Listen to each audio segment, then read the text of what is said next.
respiratory quotient. What is the respiratory quotient? Respiratory quotient is the ratio of volume of CO2 evolved by the volume of O2 consumed. Volume of CO2 evolved by volume of O2 consumed in respiration over a period of time. यानी कि कितनी आपकी CO2 evolve हो रही है, bye में कितने volumes of oxygen आपके क्या हो रहे हैं, consume in respiration. This is called respiratory quotient. The instrument which helping the measure of the respiratory quotient is called respirometer. और most common type of respirometer is the Ganong's respirometer. Respirometer is also called spirometer. Spirometer और respirometer are the same thing. इनका क्या काम है? Two functions हैं.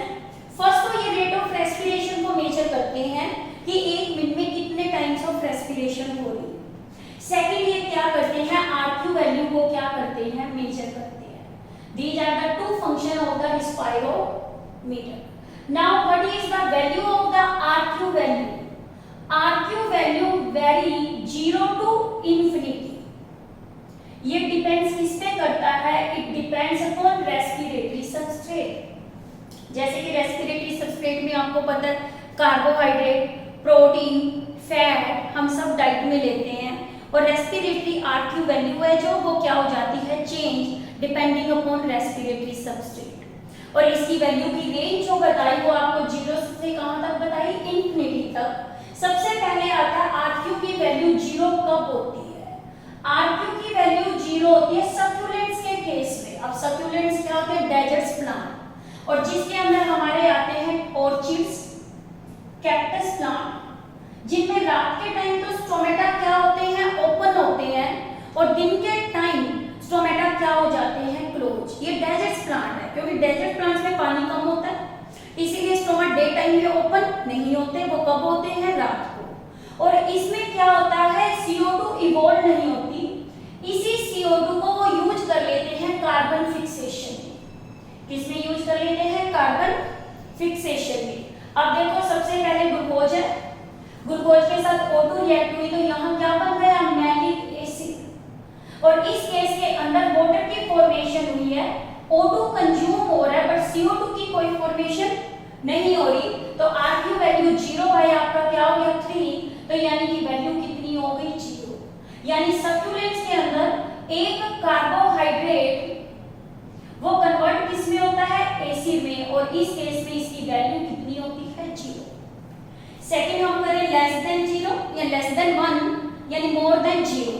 इसकी value या तो 0.7 होती है या क्या होती है, 0.9. ये सब डिपेंड करता है रेस्पिरेटरी सबस्ट्रेट पे. फैट्स के लिए वैल्यू कितनी होती है, 0.7, और प्रोटीन्स के लिए कितनी होती है, 0.9. कई बार ऐसा होता है, हमें कंफ्यूजन होती रहती है कि 0.7 किसके लिए थी और 0.9 किसके लिए थी. आप याद रखना फैट की स्पेलिंग में 4 ही लेटर है, छोटा है, तो यानी फैट की जो रेस्पिरेटरी RQ वैल्यू है 0.7 है. प्रोटीन की स्पेलिंग में अल्फाबेट ज्यादा है तो उसकी वैल्यू क्या है, ज्यादा, तो 0.9. अब देखो जैसे हमें पता है फैट्स में क्या होते हैं, फैटी एसिड होते हैं. फैटी एसिड में आपको पता है कि 3 फैटी एसिड रिएक्ट करते हैं तब जाके एक फैटी एसिड की क्या होती है, फॉर्मेशन. जैसे हमने यहाँ एग्जांपल लिया किसका, ट्राइपाल्मिटीन, ट्राइमीन 3-पाल्मिटिक एसिड. जब ये क्या होते हैं, ऑक्सीडाइज होते हैं, यानी कि रेस्पिरेशन तो कौन सी हो रही है, एरोबिक रेस्पिरेशन हो रही है. तो इस केस के अंदर 14 O2 कंज्यूम हो रहे हैं, 102 CO2 क्या हो रहे हैं, इवॉल्व. बाकी वाटर और क्या बनता है, एनर्जी. यदि हम RQ वैल्यू निकालें तो ये कितना हो गया, 102 volume of CO2 by 14 volume of O2. तो इसकी वैल्यू कितनी होगी, 0.7. इसी तरह क्या है, हमारी बॉडी में प्रोटीन्स भी हैं, यानी कि प्रोटीन्स जब भी ब्रेक होंगे तो भी इसमें क्या होती है, CO2 की फॉर्मेशन होती है, और यहाँ वैल्यू क्या हो जाती है, आपकी इंक्रीज हो जाती है. ये हमने एक फॉर्मूला बताया किसका, प्रोटीन का. जब ये रिएक्ट करता है ऑक्सीजन के साथ, CO2 भी बन रही है, वाटर भी बन रहा है, सोडियम ट्राइऑक्साइड भी बन रही है, और साथ में एमिनो ग्रुप भी बन रहा है. और इस केस के अंदर आपकी वैल्यू कितनी आ रही है, 0.9, क्योंकि 63 CO2 इवॉल्व हो रहे थे ये, और 77 O2 क्या हो कंज्यूम। आप यहाँ पॉइंट नोट करो कि जो आपकी RQ वैल्यू प्रोटीन के लिए है ऑक्सीजन कंजप्शन में, जो आपकी RQ वैल्यू क्या होता है, ज्यादा है। क्यों ज्यादा है? ऑक्सीजन कंजप्शन यहाँ पे क्या है, ज्यादा। ये ज्यादा किससे है? As compare to the fatty acid. तभी हमें कहते हैं कि हमें प्रोटीन रिच डाइट ज्यादा लेनी चाहिए ताकि आपको ओबेसिटी ना, मोटापा ना आए। और हम क्या करते हैं, जब ज्यादा फैट खाते हैं तो वो कंप्लीट ब्रेकडाउन नहीं होते, कुछ फैट हमारे एडिपोज टिश्यू में जाके क्या हो जाते हैं, स्टोर, जिससे क्या आती है, ओबेसिटी। यानी कि क्या है, जब प्रोटीन टूट रहे हैं ऑक्सीजन का कंजप्शन ज्यादा है, और जब फैटी एसिड टूट रहे हैं तो ऑक्सीजन का कंजप्शन कंपैरेटिवली क्या होता है, कम होता है। और उस केस के अंदर ये क्या होता है, आपका कम की वजह से इसकी वैल्यू बढ़ जाती है, और इसमें इसकी वैल्यू क्या हो जाती है, आपकी इसकी कम हो जाती है, और इसकी वैल्यू 0.9 क्या हो गई, इसकी इंक्रीज कर गई। ये डिपेंड किस पे कर रहा है, ऑक्सीजन की अमाउंट पे। अब यहाँ ये ध्यान दो, रेस्पिरेशन तो एरोबिक है, यानी ऑक्सीजन कंबाइन हो रही है। सेकंड केस आप यहाँ ध्यान दो कि फैट्स 0.7 वैल्यू कब देते हैं, 0.7 वैल्यू फैट्स अब देते हैं जब सिर्फ फैट ही ब्रेक डाउन होता है, यानी रेस्पिरेटरी सबस्ट्रेट ओनली क्या है, फैट है। और जब प्रोटीन है, वो अकेला प्रोटीन ही जब ऑक्सीडाइज होता है तब वैल्यू कितनी आती है, पॉइंट क्या आती है, 9 आती है। अब देखो ये कब होती है फैट्स की, आपको कब नजर आती है, during the germination of seed. Seed जब जर्मिनेट करते हैं तो उस केस के अंदर आपको पता है क्या है, फैट्स भी ऑक्सीडाइज होते हैं, और जब जिन सीड्स के अंदर प्रोटीन होते हैं, सीड जर्मिनेशन के टाइम वहां पे प्रोटीन क्या होते हैं, ऑक्सीडाइज।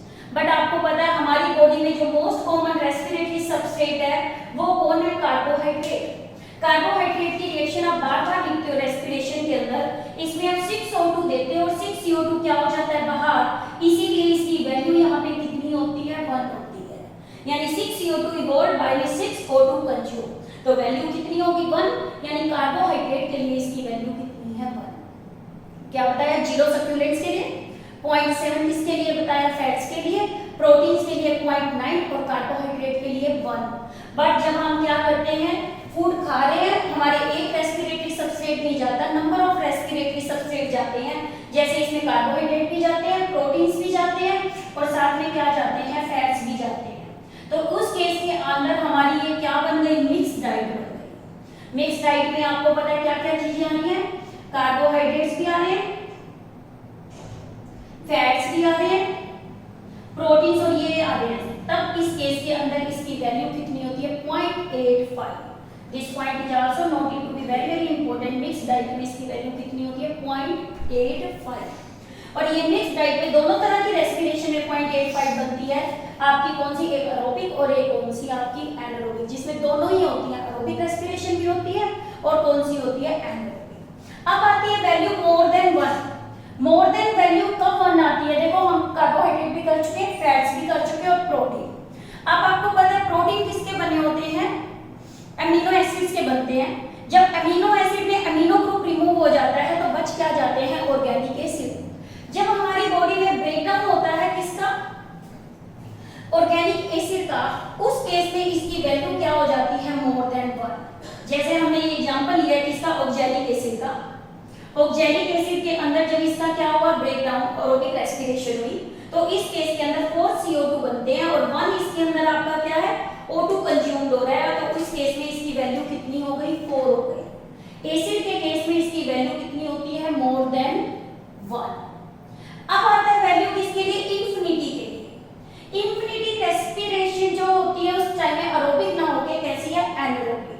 अभी तक हमने सब्स्टिट्यूएंट्स किए, कार्बोहाइड्रेट, प्रोटीन, फैट, इन सबका हमने क्या किया, डाइजेशन किया, ये एरोबिक था। बट एनारोबिक रेस्पिरेशन जो ज्यादातर कौन शो करते हैं, पैरासाइट्स।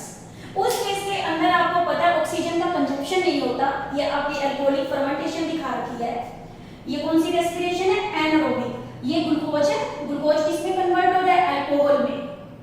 किसमें कन्वर्ट हो रहा है, ये यहाँ पे अल्कोहल में। ये अल्कोहलिक फर्मेंटेशन है या लैक्टिक एसिड फर्मेंटेशन है।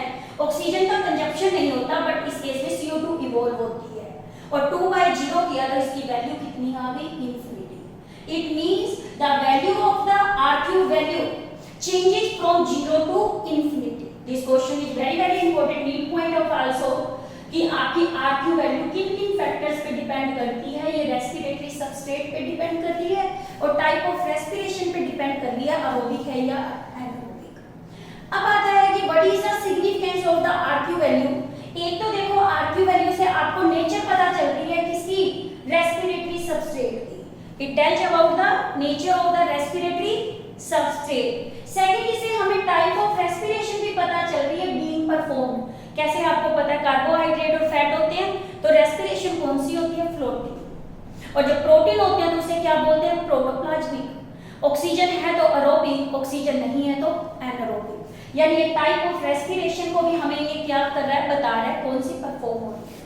सेकंड, थर्ड, ये हमारा क्या करता है, प्रोवाइड करता है information about the major transformation of the materials. क्या बताया कि कैसे फूड मटेरियल्स हैं वो ट्रांसफर हो रहे हैं वन फॉर्म इनटू अनदर। कैसे, जैसे आपने यहाँ किया था किसके अंदर, सप्लीमेंट्स में, या कार्बोहाइड्रेट किसके अंदर कन्वर्ट हो रहा था, मैलिक एसिड में। जब प्रोटीन्स ब्रेक डाउन हो रहे हैं उससे तो आपकी बॉडी को CO2 और वाटर और एनर्जी ही मिल रही है, और कार्बोहाइड्रेट है तब भी CO2 वाटर, और प्रोटीन है तब भी CO2 water and energy. But जब ऑर्गेनिक एसिड है तो भी यही है। बट एनारोबिक रेस्पिरेशन में अल्कोहल बन रहा है या क्या बन रहा है, lactic acid. These are the three significance of the RQ value. This is the last topic of this chapter, and this question is very important. What is the RQ value? What is the values of the RQ for the different respiratory substrate?